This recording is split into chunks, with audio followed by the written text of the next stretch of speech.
joining us today on Lattes with Leaders. I'm Zainab. And I'm Trisha.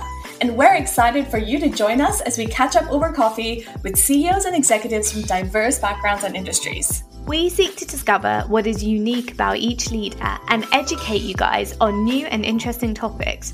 Our conversations seek to enlighten and inspire people from around the world to realize that ordinary people can achieve extraordinary things.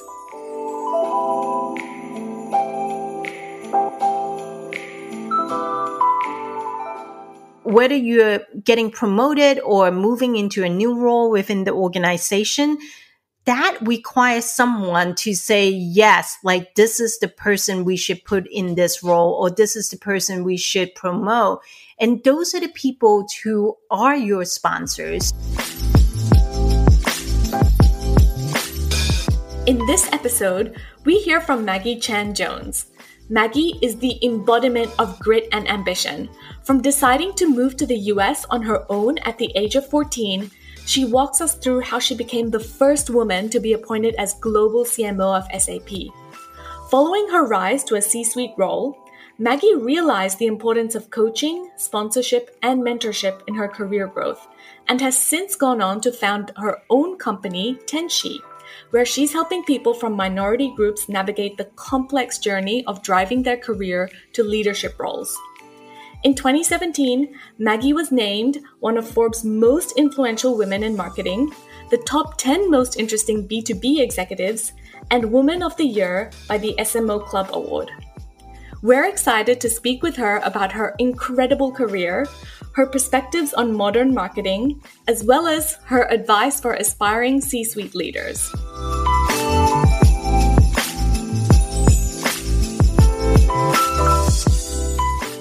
So today on Lattes with Leaders, we've got Maggie Chan-Jones joining us. Hi, Maggie. It's lovely to have you on the podcast today. Hi, Zaina. Hi, Trisha. Nice to be on your podcast. Maggie, would you like to give a little bit of an introduction? I know I find your story fascinating, but just a little bit about your background to everyone on the call. Sure, happy to. So first and foremost, I was born and raised in Hong Kong. And I came to the US at the age of 14 and landed in New York City. And I basically spent my entire career in the tech industry, primarily in marketing, but I know we're going to get into it. My first job out of college was a junior buyer. It wasn't even in marketing. And eventually, I became the global CMO, Chief Marketing Officer at SAP. And in 2017, I decided that after 20 years in a corporate career, I wanted to focus on paying it forward and focus on helping the next generation leaders to grow. So that's when I founded my company, Tenshi, with a mission to advance diversity and inclusion in the workplace.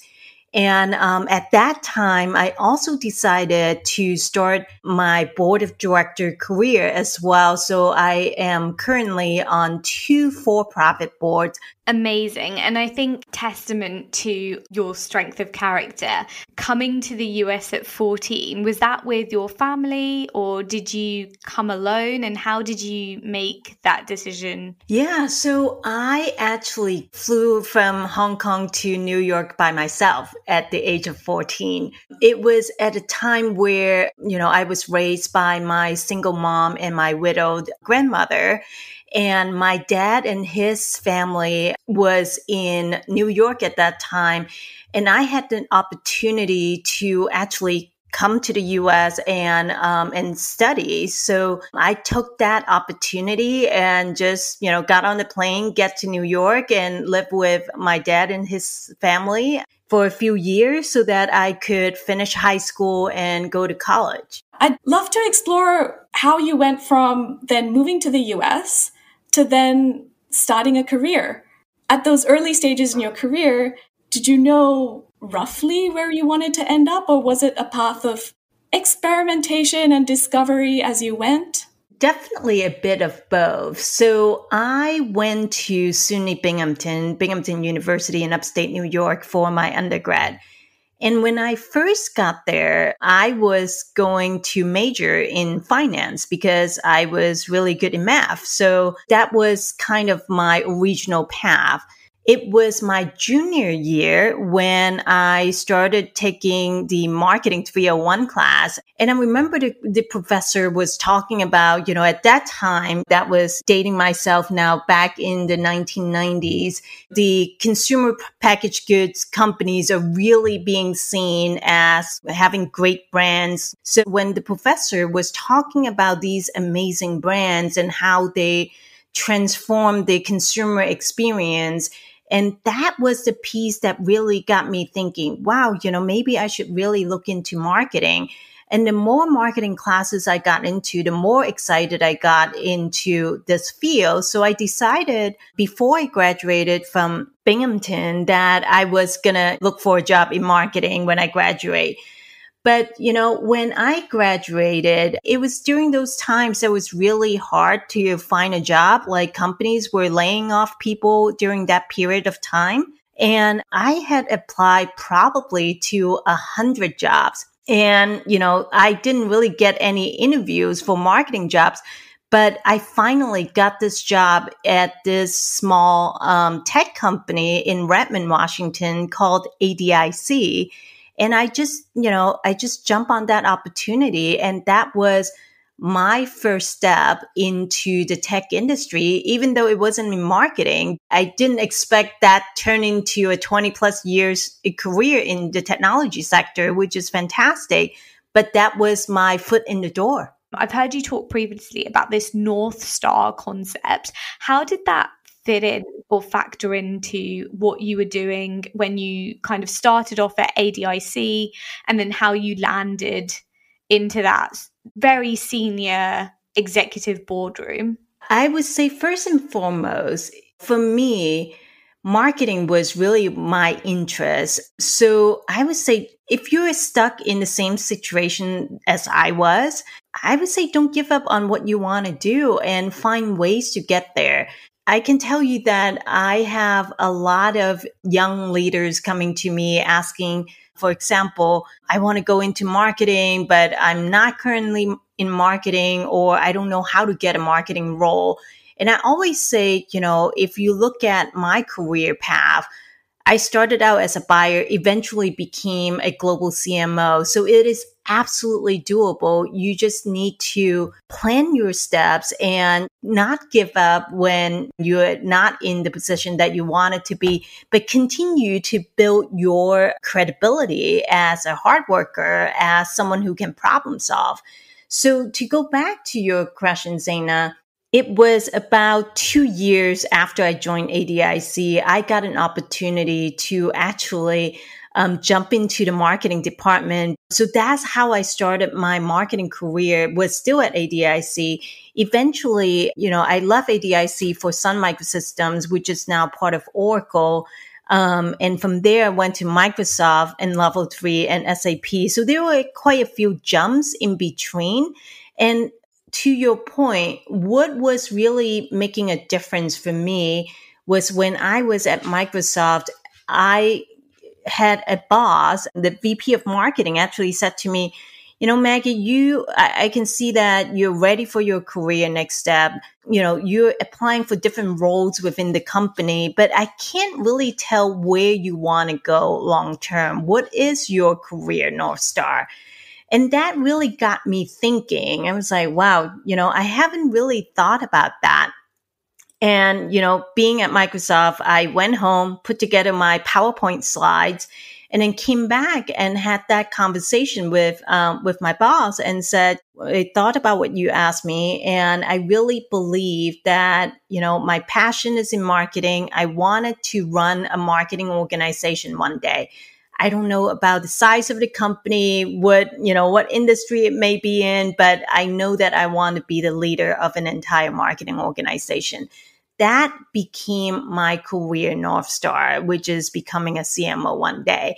And then every step moving forward, in terms of my career choices was very intentional. It was intentional as in, I think about what are the skill sets that I need to continue to build to help me to become a CMO one day.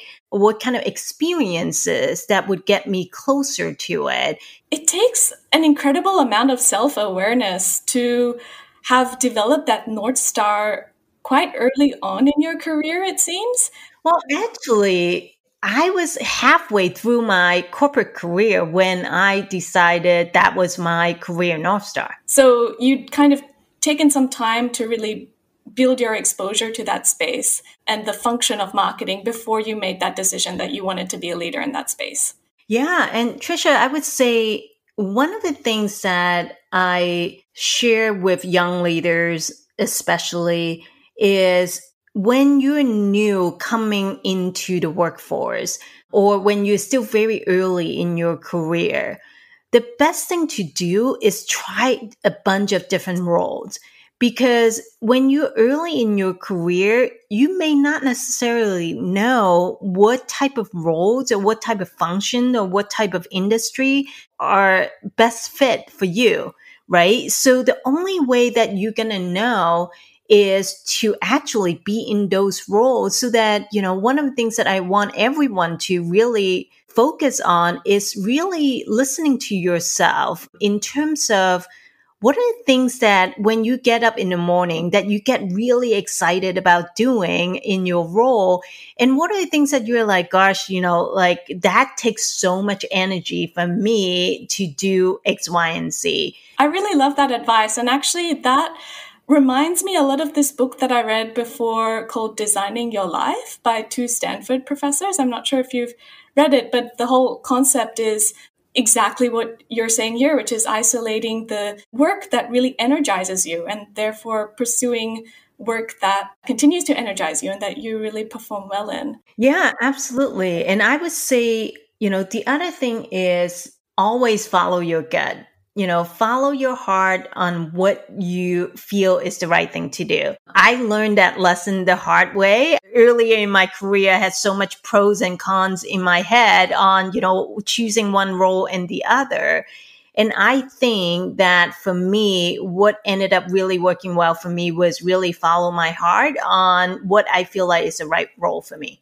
And when we talk about your role in marketing, what do you think, if you were a CMO today, what would be on your mind? I would say a lot of things are still very much fundamental, like being consumer or customer centric, right? At the end of the day, you're marketing a set of services or a set of products, right? Understanding who your audience is and how do you communicate to them? How do you find them? Where, what channels do you go through?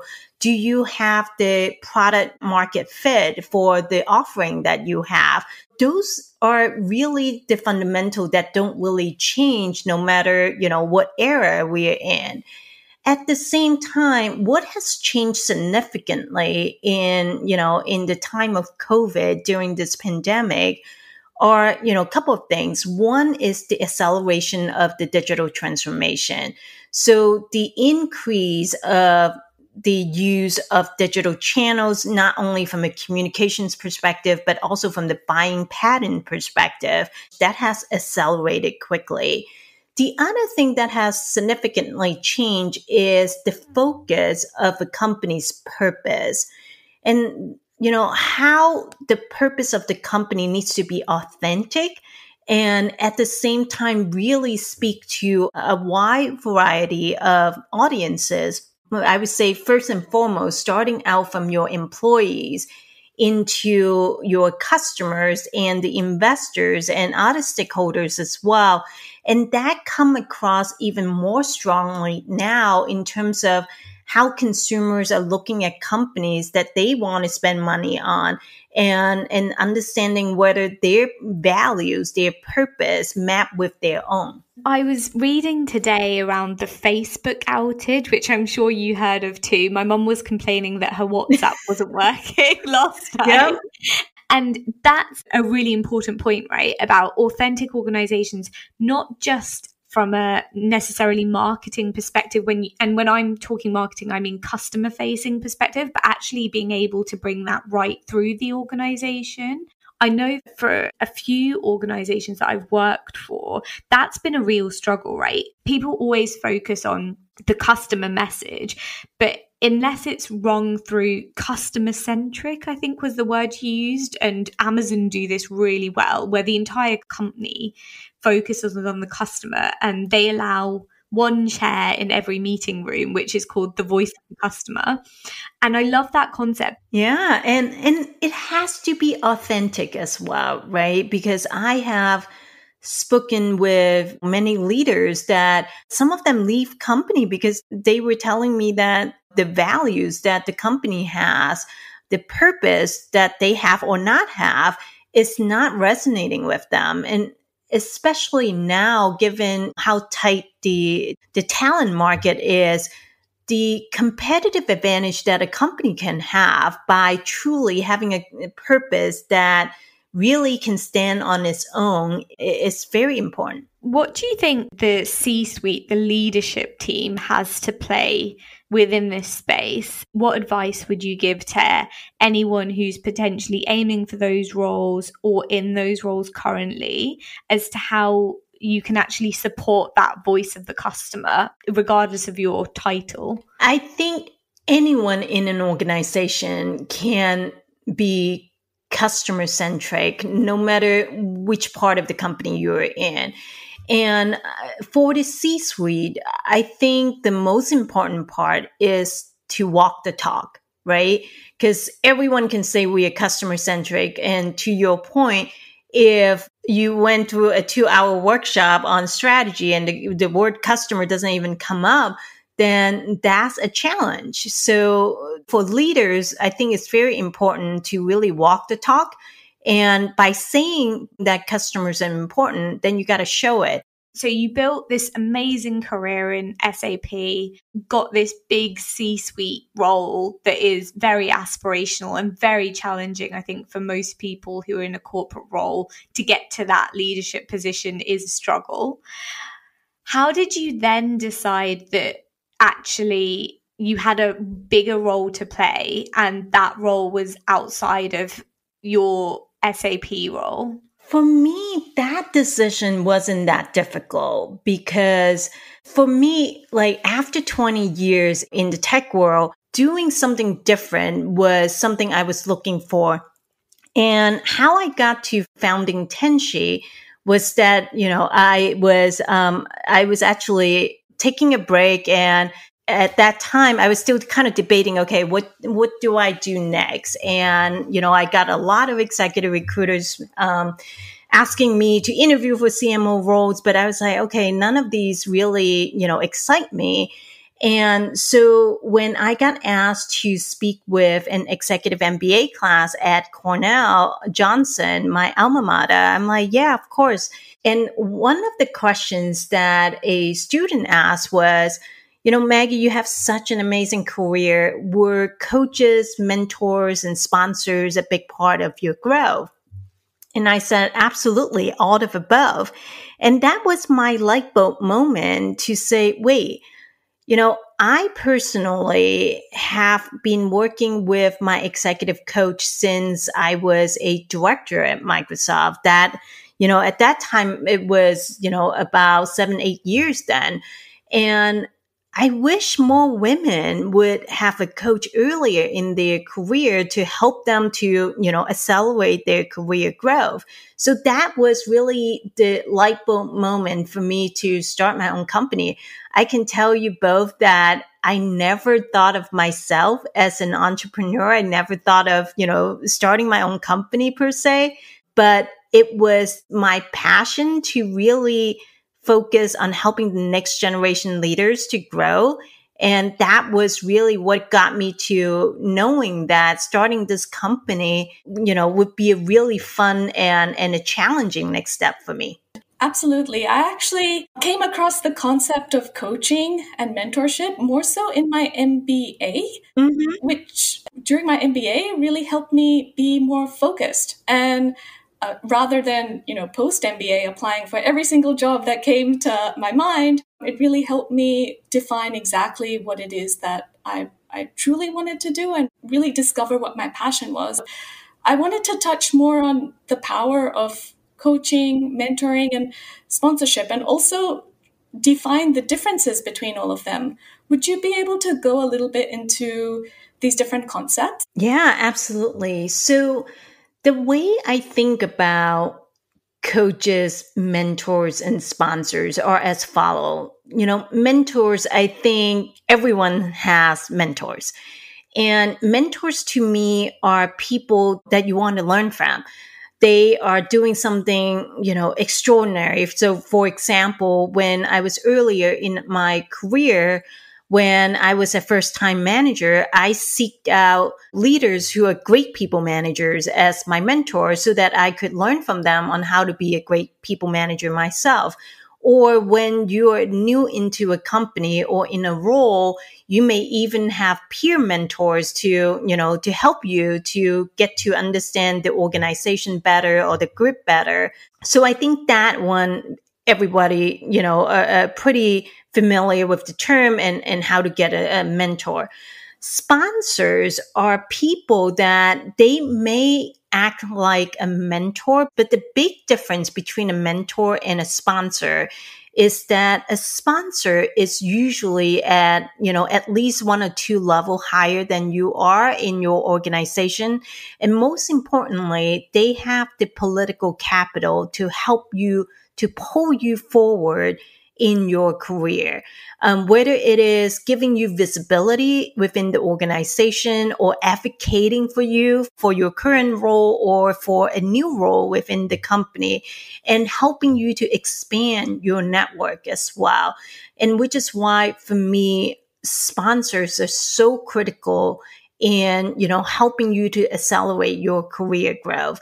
And coaches, like you just mentioned, coaches are usually an external partner, a thought partner of yours to really help you to hone in on your career path, your career goals, and also help you to be accountable for those goals that you set. And all 3 roles are absolutely critical in someone's career growth. So, I really see them as, your board of advisors as you continue to grow the career. And in fact, I think sponsorship, while the term may be around for a long time, it's not being talked about, as often as mentors.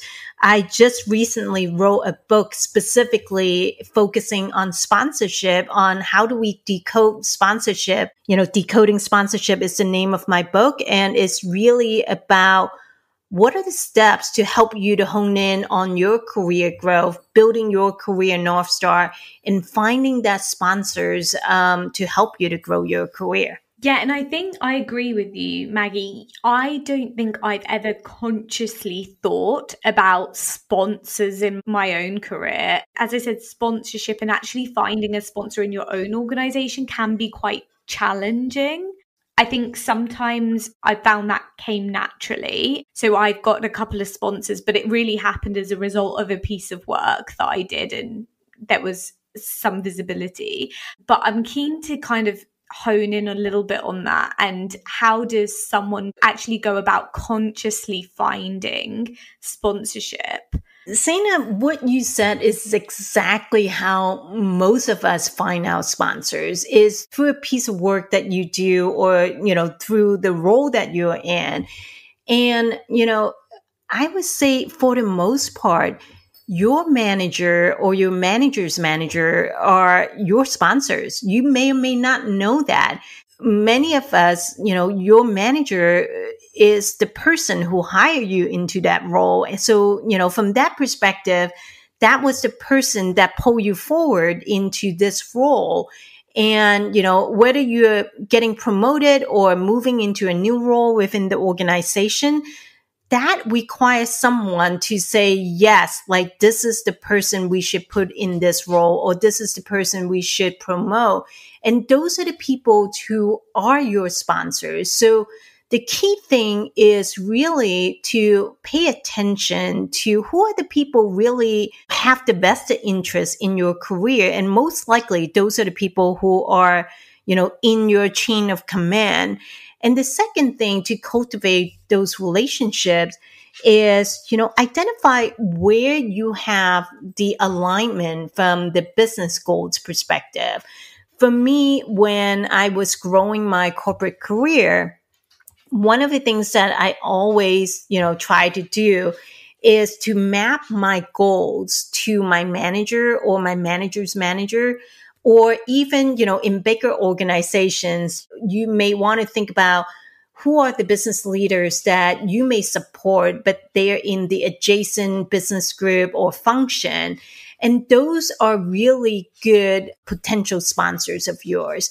And once you know that a leader is your sponsor, meaning that they advocate for you, they give you visibility, they help expand your network, then I would find opportunities to have career development conversations with them. Now, many organizations may already have formal career development discussions or plans, which is fantastic. But if they don't, or if you have a sponsor that is outside of that circle, for me, I would reach out to them and say, hey, now that we have been working on this project for quite some time, I would love to get like 15, 20 minutes of your time and pick your brain on my career development. And I would say when you put it like that, I have not seen a leader to say no to like not wanting to help you with your career development. Maggie, I wish I had this advice all the way back when I'd first started my career. Oh my gosh. But I wanted to go back to the mission and focus of your organization, which is on women. Yes. I mean, I was actually reading an article this morning that was talking about a survey that was conducted amongst over 3,000 MBA graduates. And it seemed that around 63% of women had quoted that 5 years after their MBA, they were aiming for roles like directors, VPs, whereas majority of men had indicated that they wanted to go for the C-suite.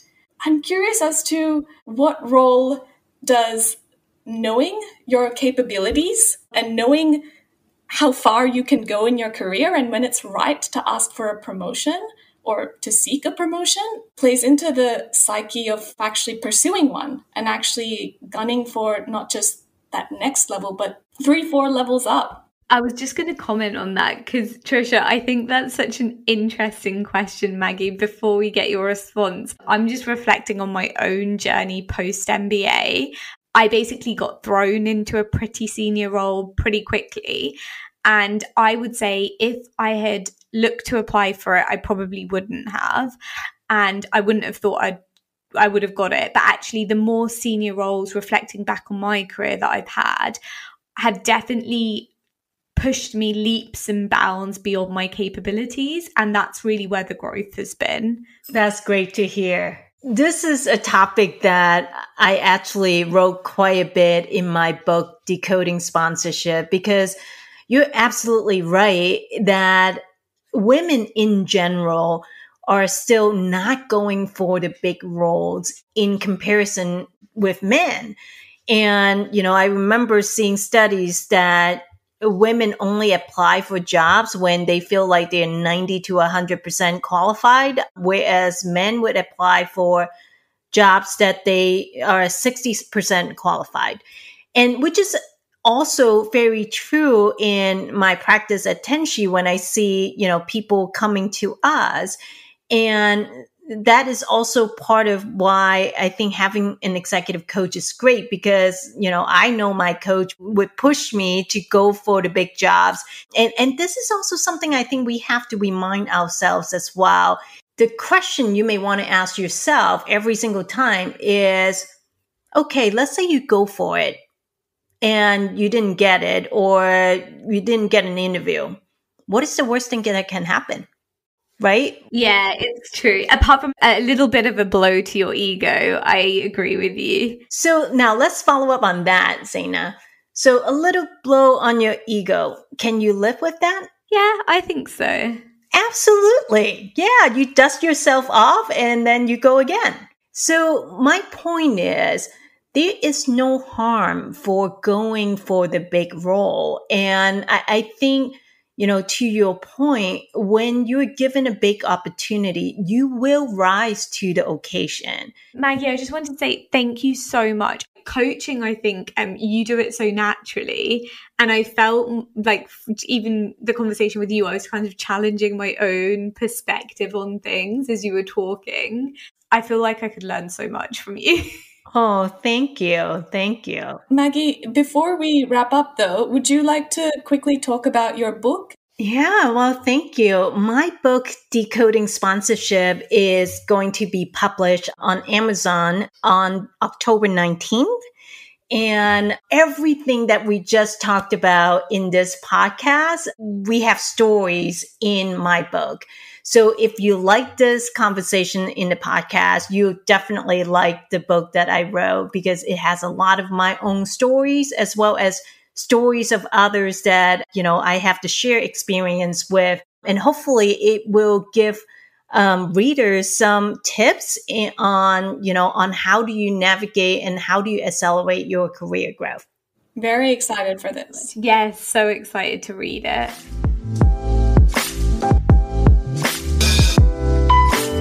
Thank you for joining us on Lattes with Leaders. Be sure to check out our next episode, the one that treads the path less followed, where we speak to the CEO of a thriving ag tech business who found her way to her current career completely off the beaten track.